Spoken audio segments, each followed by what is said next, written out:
man, this was just too good for me to not put it on the Just Do the Damn Thing podcast. And I was like, oh, can we do it? And the answer is yes.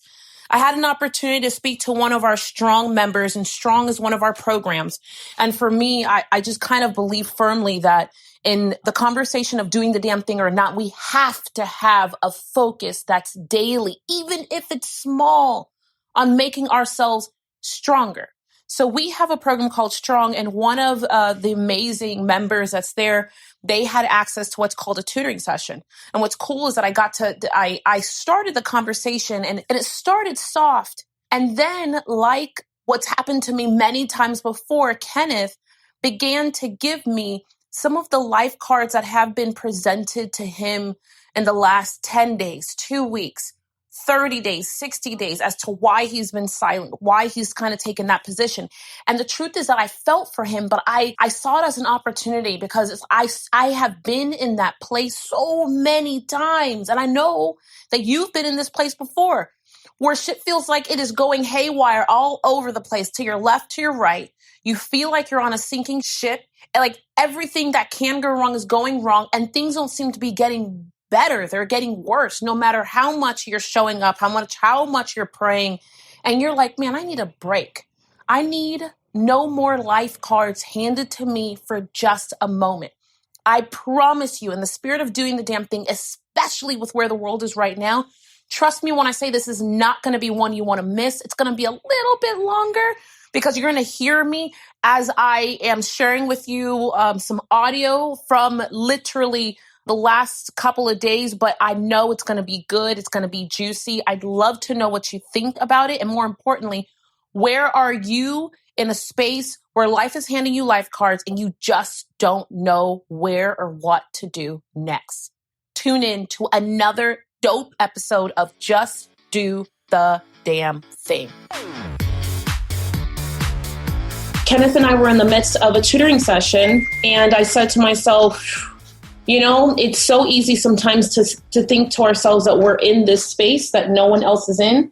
And the truth is that I know for sure that each and every one of us are always on the same page in more ways than we know. Now, life is going to hand us life cards, and we absolutely have to respond to it. Like, that's a fact, right? And Kenneth, you and I both agree. Like, we have to respond to them. We can't ignore these life cards. But Kenneth and I were in the middle of a tutoring session. I said, this is totally going to help someone else. And I also said, I know that Kenneth has a done is better than perfect fear. And he had no idea I was going to go live, and me, no makeup and all. I said, great, that's the perfect time. And it is when it is. Now, here's what's real. Let me ask you this. So you have a lab partner. How many times have you reached out to your lab partner? We're every day at 3:00. Okay, perfect. Awesome. And do they know everything that we just talked about? I'm not going to talk about it yet, but do they know everything we just talked about? Not all the details. Maybe 50%? You see, you're not even sure about that. Yeah, probably not 50%, but maybe 50%, maybe, but maybe is no. Okay. So that we're both on the same page. Maybe is no. So here's what's real. We have resources and people around us who either want to help, can help, care to help, but yet we don't do it. Hey there, Karen, how you doing? So we don't do it because let's tag. So I'm going to tag. Who are your lab partners? Carmen and Tani. And Tani. Okay, great. So we have these lab partners. This is your lab partner. We have resources around us. We allow our fears and insecurity to sit in the center of it. And then we really don't we don't get what we need. You know how many times I allowed this same concept to hold me back? I can't tell you how many times I'd be in the room with people who were making millions of dollars or who had figured out how to hire 50 people. And I'd be sitting there like burning with questions and like, you get what I'm saying? Like burning. Cause I really didn't know. I didn't know how you did that. I didn't know it cause I didn't have the experience, but I was like, well, should they know how to do it? But then I would allow my insecurities and my fears to get the best of me. And I would hold myself I would sit there. I would, yeah, sure. Yeah, absolutely. Instead of, for sure, like I would 100% be like, yeah. Yeah, I've done that. Yeah, absolutely. Yeah. And then I'd be like taking my notes, and like I was writing the it of a lifetime, when the truth is that inside I was actually drowning. Mm-hmm. Inside I was legit going, I really don't understand 20, 30, 40, 50% of this, let alone all of it. My fears and insecurities were sitting right around me. Now, I can think back to many times and no one actually said, Tiffany, don't ask a question because we're going to say you're dumb or we're going to say you're stupid. Like, no one actually told me that. And if someone made me feel that, not all 40 people. Right. Does that make sense what I just said? Exactly. Yeah. So, like, let's say there were 25 people, 30 people in the room. Okay, maybe 2 of them did make me feel like I was stupid because I was Black and I was a woman. Okay, that's fair. But the fact is the other 28 did not. I didn't have actual proof. I made myself believe that these people were holding me back. I made myself believe that they had put up walls. I made myself believe that all 30 people would say, nope, absolutely not. We don't care enough. We don't want to help enough. Like, and we're not going to answer all your questions. Yeah. It is, I look back over the years and no lie, like this is the number one thing that I say, I wish I had done differently.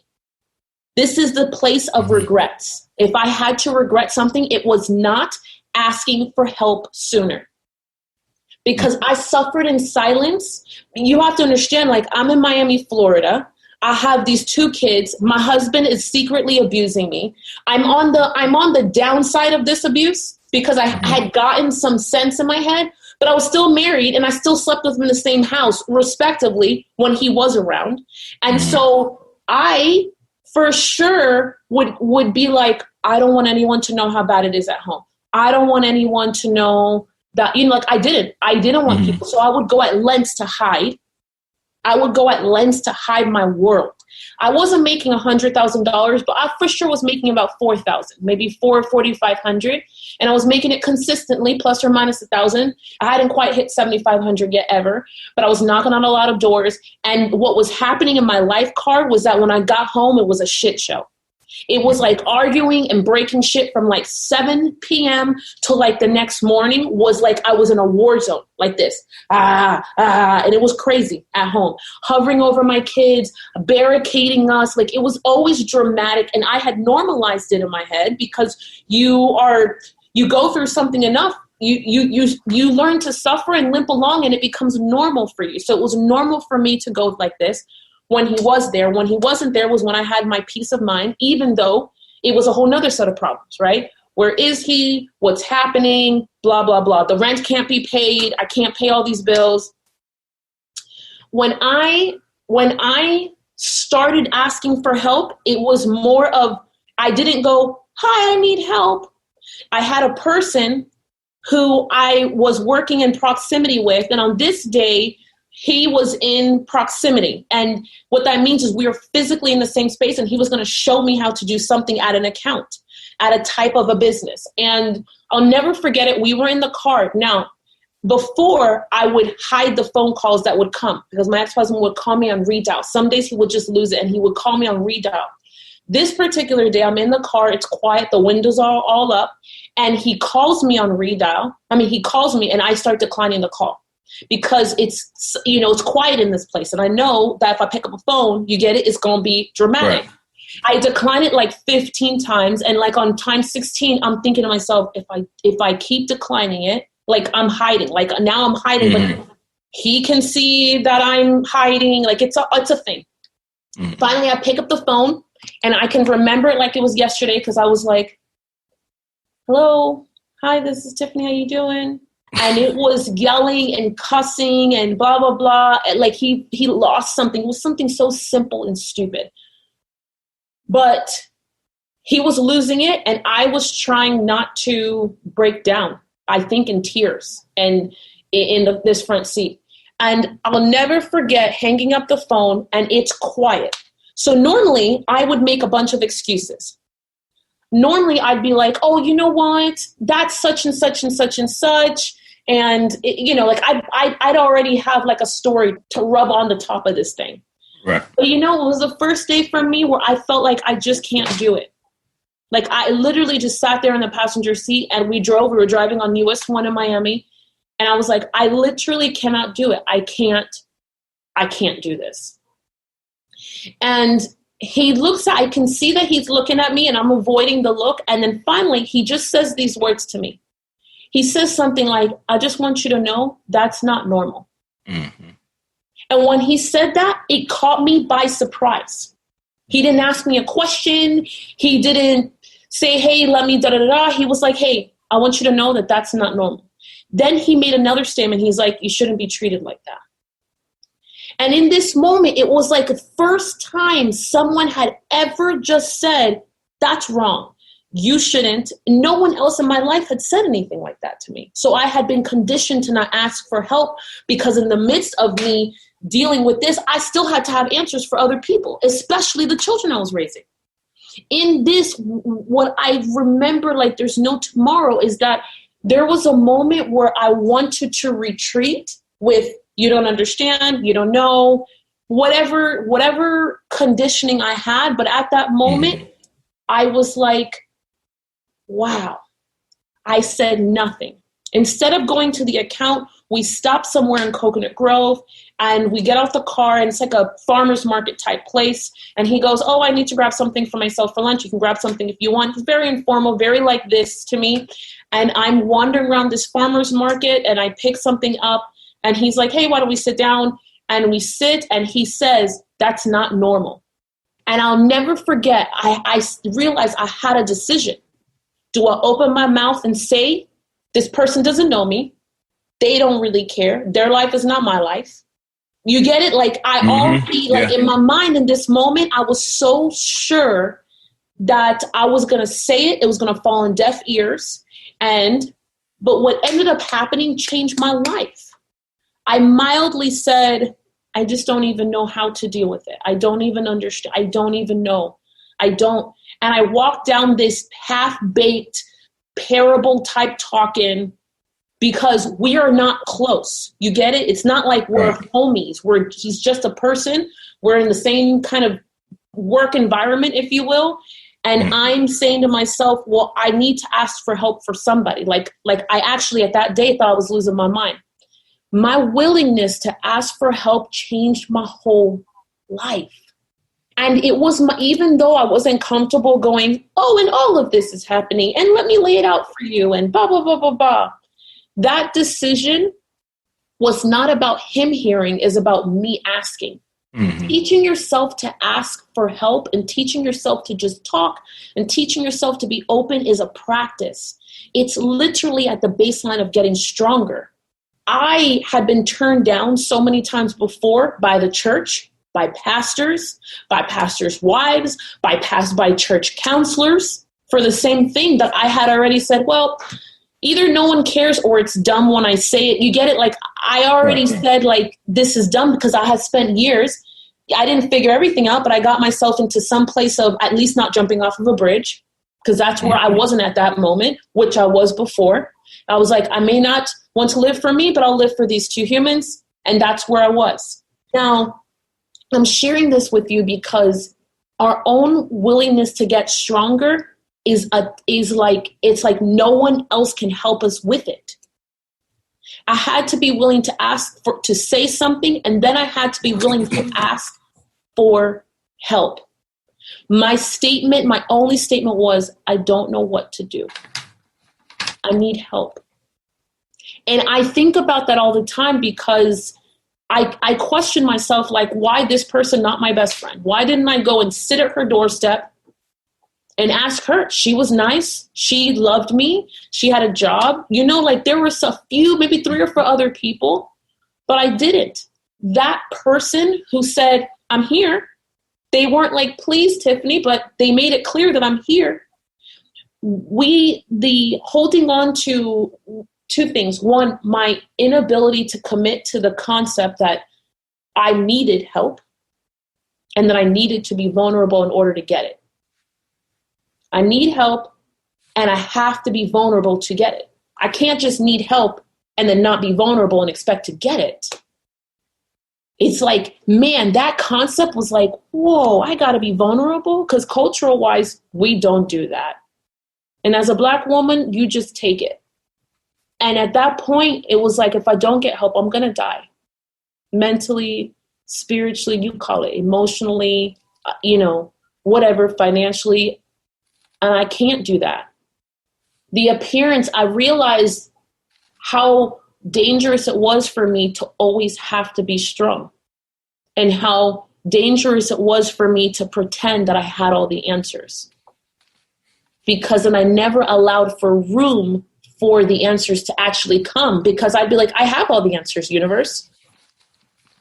Let me just put this, I have all the answers. So nope, let me block you here, here, here, here, here, here. Don't send me answers and people. Don't you send me that. Don't you do it. I have all the answers. See, watch me pop my collar. I got the answers. See how I dressed today? See how I'm sitting today? See how I showed up on that call? See how I responded to this person? I've got all the answers. You see how I talked to my mom? You saw how that call went? I told her everything was great. Absolutely. I allowed these lies to manifest. I allowed these lies to continue. I allowed it. Yeah, everything's good. Or yeah, things are getting better. Yeah, absolutely. I'm working on some stuff. Yeah, I got them figured out. Blah, blah, blah. And then before I know it, the universe is like, oh, okay, so you got everything figured out? Oh, you're good. Oh, you're good for real? Oh, I don't need to send you help. You don't need no angels. You don't need any of that stuff. Let me send it over to Bertha, who's begging. She's begging. You don't need nothing. You just told me twice, 2, 3, 4, 5, 6 times that you're good. You're already strong. Instead of what I thought, which was, it looked like you were struggling. It looked like you were having some problems, but your words and your actions right now, okay, I got it. I hear you. Vulnerability is our strength. Vulnerability is at the core of being stronger. And with as many times as I've been hurt, I still stand today and say being vulnerable is the most valuable thing that I could have made a decision to do.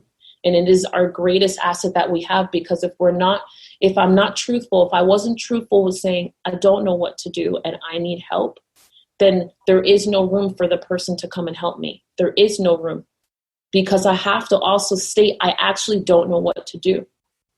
I need help is totally different than me making it clear that I don't know what to do.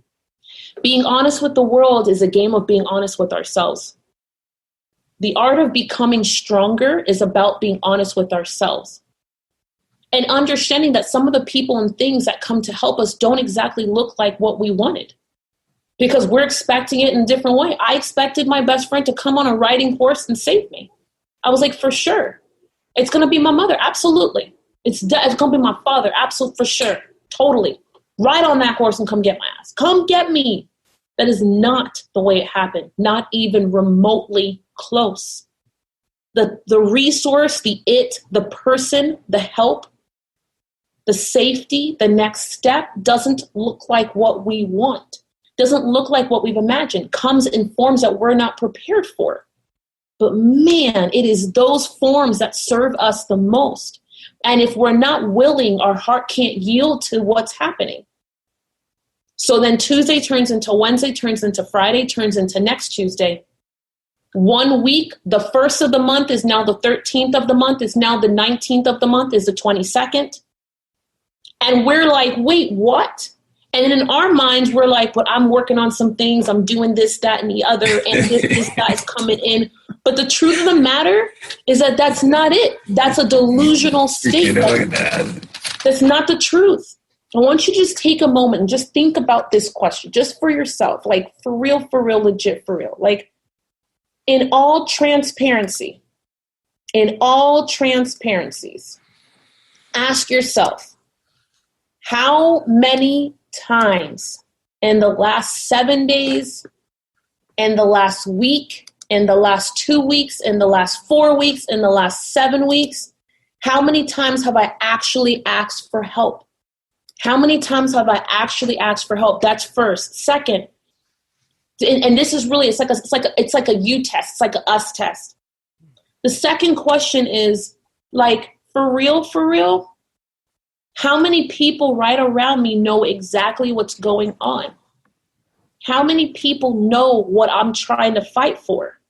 How many people around me know what's not working? How many people around me know that I'm in trouble? How many people around me know I'm in pain?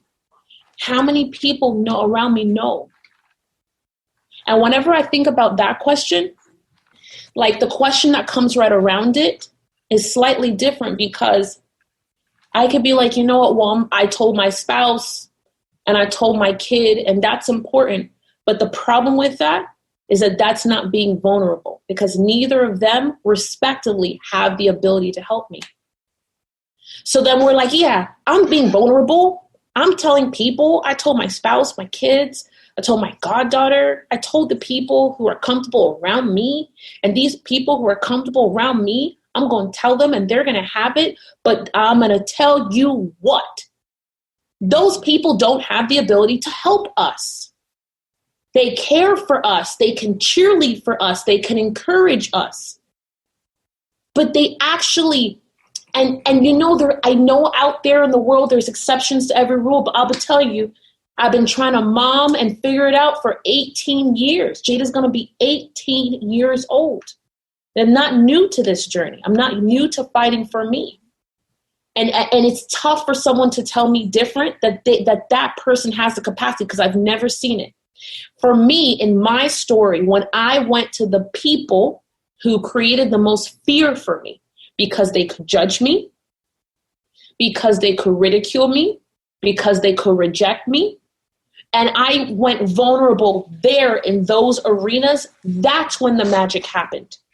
That's when I got answers in how to, and let me help you, let me guide you, or let me at least point you in the right direction to the next step. Let me spend an extra 10 seconds with you.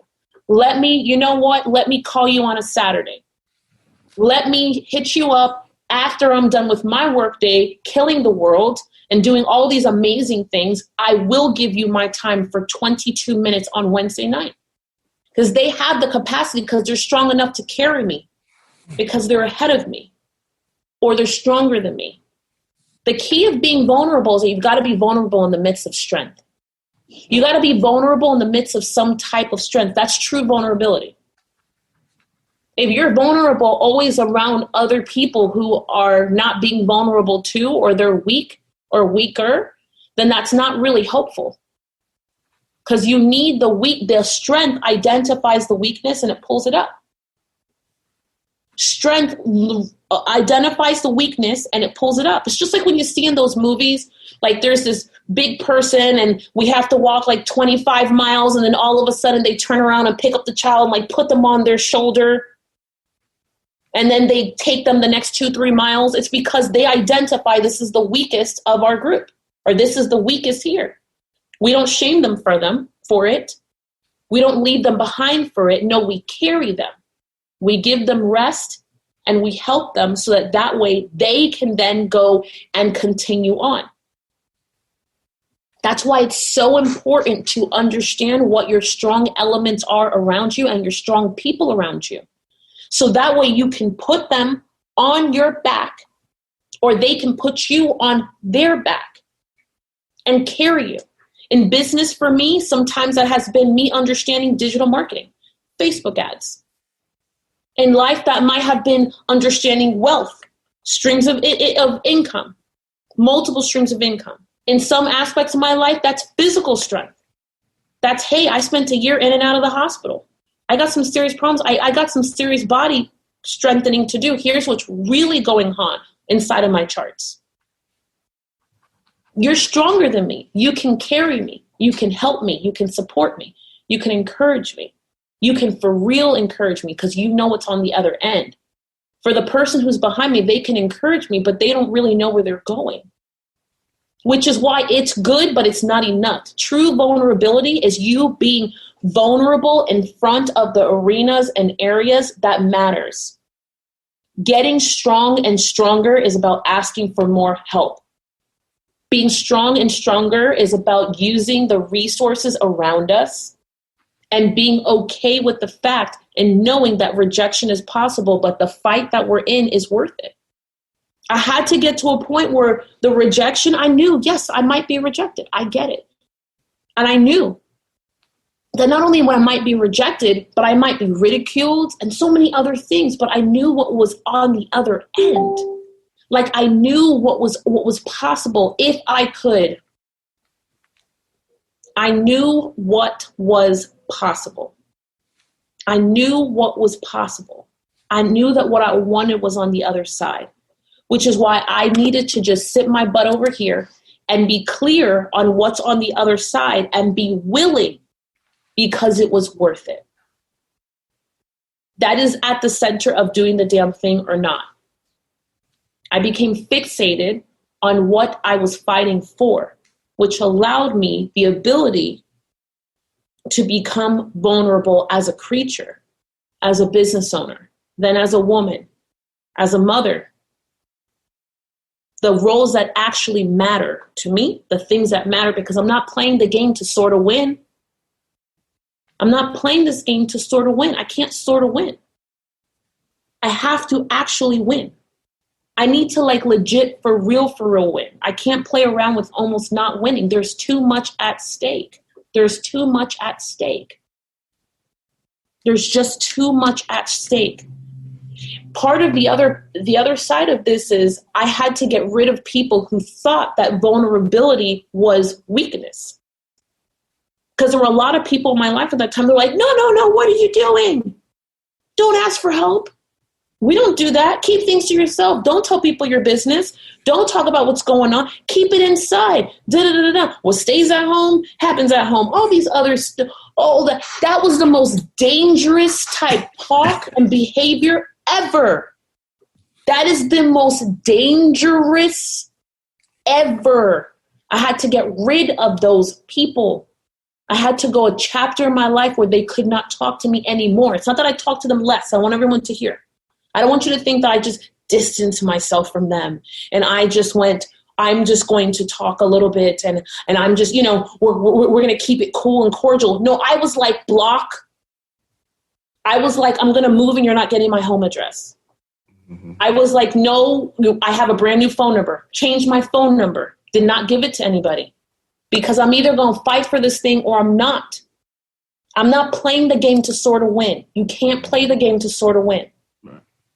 And there's no way that you can play the game to sort of win. There's no room for it. There's no time.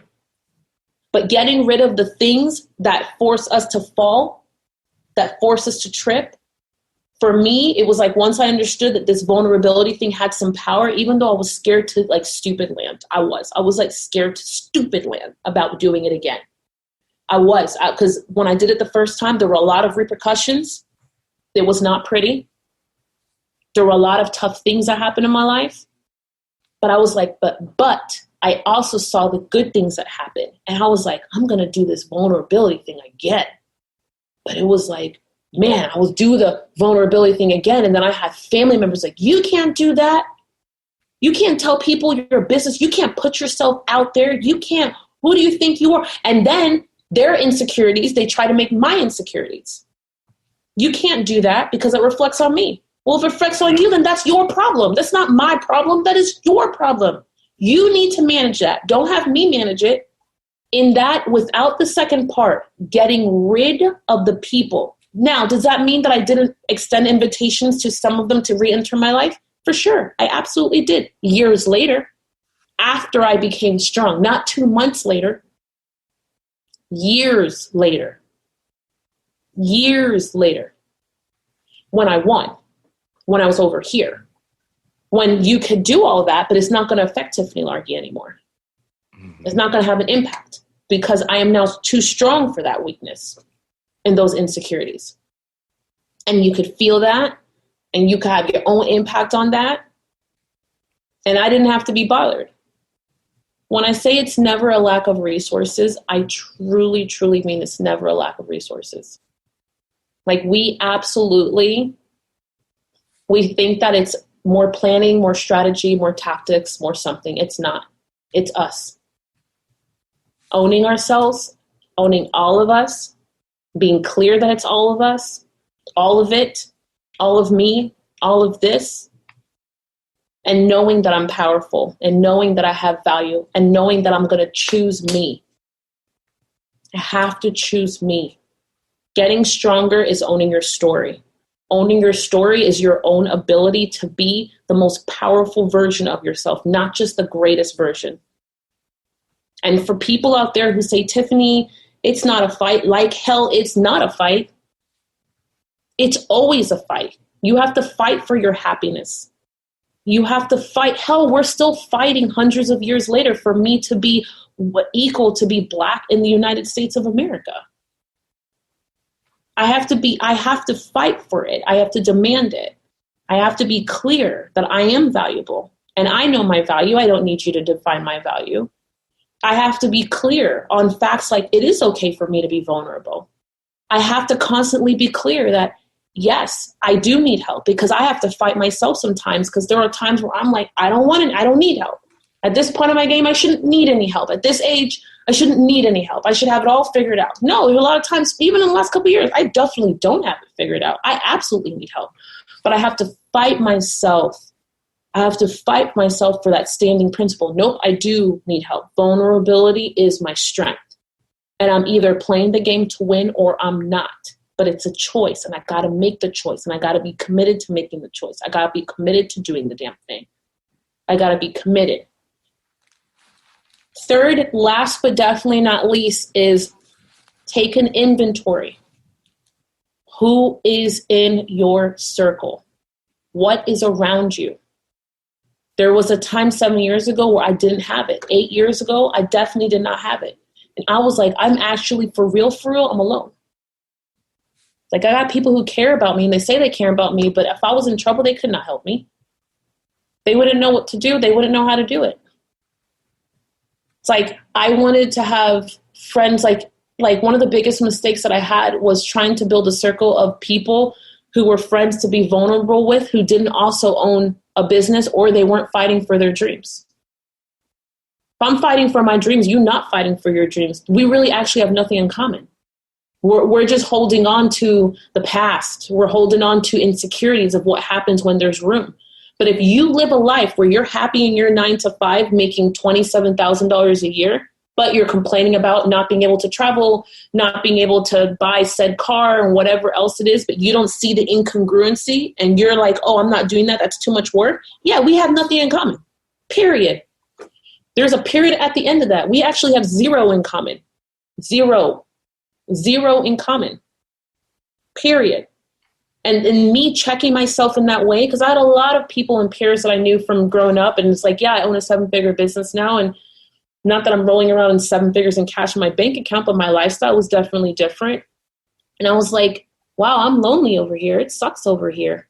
And I was like, I couldn't really be open with anybody because it was like, you don't even understand my dreams. You wouldn't even care about, because I see the other things are possible. It's like, oh, I need to be around other people who want to dream. Oh my God, how am I going to find those people? I got to be around those people. I need those people in my life.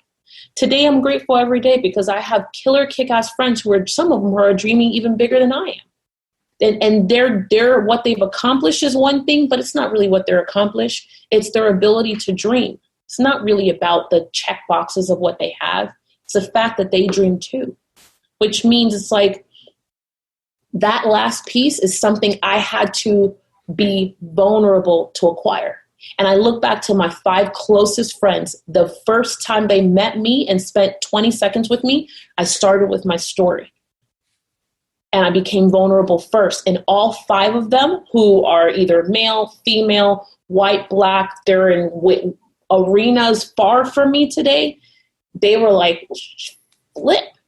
She was vulnerable. She opened up to me because I had made myself conscious. I was like, I know I'm a great friend. I need to go and find other people who I can connect with and build a really great relationship with that adds value, and I add value to them. So it was a conscious effort. But I was like, I got to go first if I really want this, because that's the other part of it. I really wanted it because I had spent so many years without it. So it was like, if I really want this thing, I got to go first. So the first maybe 10, 15 times that I saw someone and I was like, man, your values look like they're close to my values and you dream and you own a business. I'm going to go first. And I think about some of the greatest friendships that I have in my life. And I'll be honest with you, they're probably some of the greatest friends I've ever had in my life. Like, just greatest humans that I've ever had. Like, I think about Candace, who was my best friend, Candace Daniolo, and Mark Stoner, who has poured. I mean, if I pick up the phone and I say, hey, listen, I have Jay, like, I can think of 5 people that I was like, listen, this just happened. I'm in trouble. This is what I need. 2 things. Number 1, my vulnerability has allowed them to be vulnerable, which means that we have a 2-way street relationship. Number 2, they run a business or a world like mine. So if it was like, listen, I'm in trouble, I need $15,000, it's not a crazy ask for them. And it's not because they're swimming in cash. It's because they know that if I'm asking for money, I'm in a lot of trouble. That's number 1. And number 2, they're on the inside of me. So they know what I would, if it's a real problem, if I'm serious, if I'm not serious. The other part of it is that I can give them the backstory, the forward story, and it's all okay. You know how many times in my life with people who I can't give them the backstory because the backstory is too raw, it's too awkward, it's too crazy. I can't give them the other story because it's too raw, it's too crazy, it's too whatever. So I just kind of try and give them this part of it because this is what they could handle. But it's like having people in your life who can handle all of you doesn't have to be at a price point. They don't have to be making a certain amount of dollars. One of the people in my life, they don't own a business. They make their own 6 figures and they're their own successful person. But trust and believe, they dream all day long. It's like that last piece is independent of male, female. It's independent of everything else, but it's where we start. I decided when I woke up one day and I literally looked at the people around me. No lie. I looked at the people around me and I said, okay, who's around me? Who can I be vulnerable with? Like that, like an attack. And I was like, okay. And Mark was a client. And one day I was like, well, listen, he'll tell you the truth. I was like, listen, you're going to be my best friend. Okay. So I'm going to tell you something deep and dark. That's it. It was like, I'm going to go first. You can go when you're ready, but I need to. And that's it.